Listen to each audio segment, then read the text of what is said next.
What is up guys, Ghost here. So today, following up on my last Mirror's Edge Catalyst video, I wanted to take a look at the different activities available in the City of Glass. So I've had the chance to play the beta and I've been running around in the open world for a couple of days now. Now the game looks beautiful and it plays like you would expect a Mirror's Edge game to play, only, a little more refined, a little crisper and a little bit tighter, but those who enjoyed the original game will surely feel at home here. Now as you can see, it looks stunning, and apart from some reported memory leak problems with the beta, it seems to run consistently at 60 FPS, which I'm sure will come as no surprise since this is running on the Frostbite engine and it's made by DICE, the creators of such beautiful games as Star Wars Battlefront and Battlefield. One of the biggest changes in Catalyst is the open world, and I'm sure you guys are wondering, what is there to actually see and do? Now the beta does give you a nice flavour of, how your time will be spent in Catalyst, so I thought I'd give you guys a quick breakdown of all the possible missions, quests, and other activities that you can get up to in the beta. So like most other open world games, you have your main missions and your side missions. It should come as no surprise to those of you who played the original Mirror's Edge that main missions generally seem to consist of breaking into a corporate building to steal some confidential information, usually setting off an alarm or two in the process and then escaping from the guards. However, this time around, the story feels much fuller and involving, with our protagonist Faith being able to speak for herself this time, and the addition of some great looking cutscenes and top-notch voice acting before and during the missions. Patience never was your virtue, Faith. Thought you were taking a nap. Isn't that what old people do? Careful with that mouth, girl. Even with my short time with the beta, the game did a good job of introducing me to Faith and revealing her temperament and sort of what makes her tick. Now the side missions aren't quite as serious and important feeling as the main missions and generally seem a little more light-hearted, but nevertheless they seem to tie into the storyline with prominent characters like Mr. Birdman here. I just can't stop thinking about Morgan Freeman. And yes, for those wondering, you can replay all the main and side missions to improve your time and find all the collectibles just like in the original. Next up we have what I like to call the third tier of things to do in the game. So these are missions that don't really have a cinematic intro or any particular part of the story tied to them. They're just fun activities to do in the Mirror's Edge universe. Now in the beta you've got delivery missions and security hubs. Delivery missions task you with transporting a vial containing some sort of contraband to a certain location within a set time. So there is no best out of 3 stars for these or any recorded best time or anything like that. You simply make the timer or you don't. Now once you complete the mission it disappears and you get a bit of XP and that's about it. However, some of them can be pretty challenging, and whilst your runner vision will guide you to your goal, it won't necessarily be the fastest route there and often requires you to figure out a faster way to save a few all-important seconds off your time and complete the mission. Now these security hub missions require you to take down a few Krugersec dudes guarding an antenna and then destroy the antenna itself.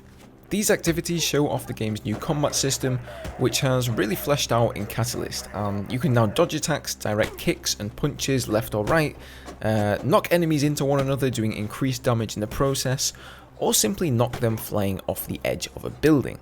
Now maybe this is down to my limited beta experience, or maybe things will get harder, or maybe I'll get better later on in the full game, but to me, the combat just didn't really feel that fluid. However, the combat whilst free running was great. So to clarify how this works, if you're, for example, escaping some guards, you can use so-called traverse attacks. So if you wall run past a guard, hit F on PC and you'll give him a sharp kick in the face and keep on running.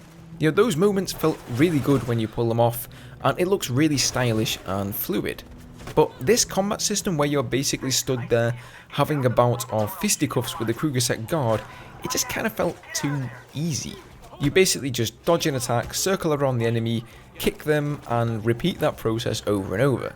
Like I said, maybe I just haven't had enough time with the game yet, or unlocked enough stuff, which is another system I'm not that fond of, by the way, and I'll come to that in a second, but the game just really lost its fluidity for me during these little combat sections. Now, I mentioned unlocks a second ago, and yes, the game actually has an XP and leveling system, which overall I'm fine with. Unlocks are split up into 3 categories: movement, combat, and gear.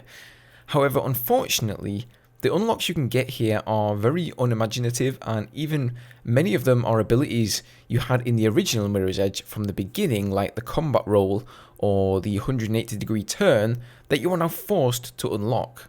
Then in the combat section, you've got woefully predictable unlocks like increased health segments or health regeneration, increase your damage against enemy X, increase your damage against enemy Y, just like really predictable stuff. And I would have liked to see more actual skills and combos that you could unlock here. So outside of that, you've got dashes and billboard hacks, and this is where the game starts to tie into the online functionality or social play. Billboard hacks really embrace the great vertical platforming of the original Mirror's Edge, and rather than being about speed, they're more about figuring out the best way to scale a large building in order to hack a billboard. Once hacked, these billboards will now display your own customized revolution-inspiring icon rather than some corporate propaganda, and it will also be visible for your friends to see. Next we have dashes, and these are kind of like time trials only without the checkpoints. Get from A to B in the shortest time using the shortest route possible. Now you get ranked from 1 to 3 stars, and your best time will be recorded, along with the top times from other players, so you can repeat the dash as many times as you like and try to get to that #1 spot. Now what's interesting with the online play is that you actually get time trials as well. Many of these are user created. So at any time you're running around the map in the open world, you can decide to create a time trial and just start running and dropping checkpoints anywhere with a start and end point. Your friends can then see these time trials and try to beat your time. So that's pretty cool, and you know, it's going to be really interesting seeing what people come up with there. And finally, you have a bunch of collectibles, including things like grid leaks, whatever they are, surveillance recordings, which are essentially little clips of audio that give you a little more insight into a particular character in the game, for example. Think something along the lines of the audio recordings from The Division. And then you've got the electronic parts that you can yank out of electrical boxes. Basically, a load of arbitrary things for you to collect that don't really mean anything. But I suppose it wouldn't be much of an open world game without those, now would it? So there you have it, guys. That is what is in the beta. Now overall, I have enjoyed my experience with the game. The story, characters and free running feel even better to me than in the original, although some of the delivery and other small missions do feel a little bit repetitive after a while, so I'll be mostly buying this one for the main storyline. If you enjoyed the first game and love trying to beat your best times and your friends' times, then you will more than likely enjoy this one too. So thank you for watching, guys. Leave a rating down below if you can be bothered, and I will see you guys next time.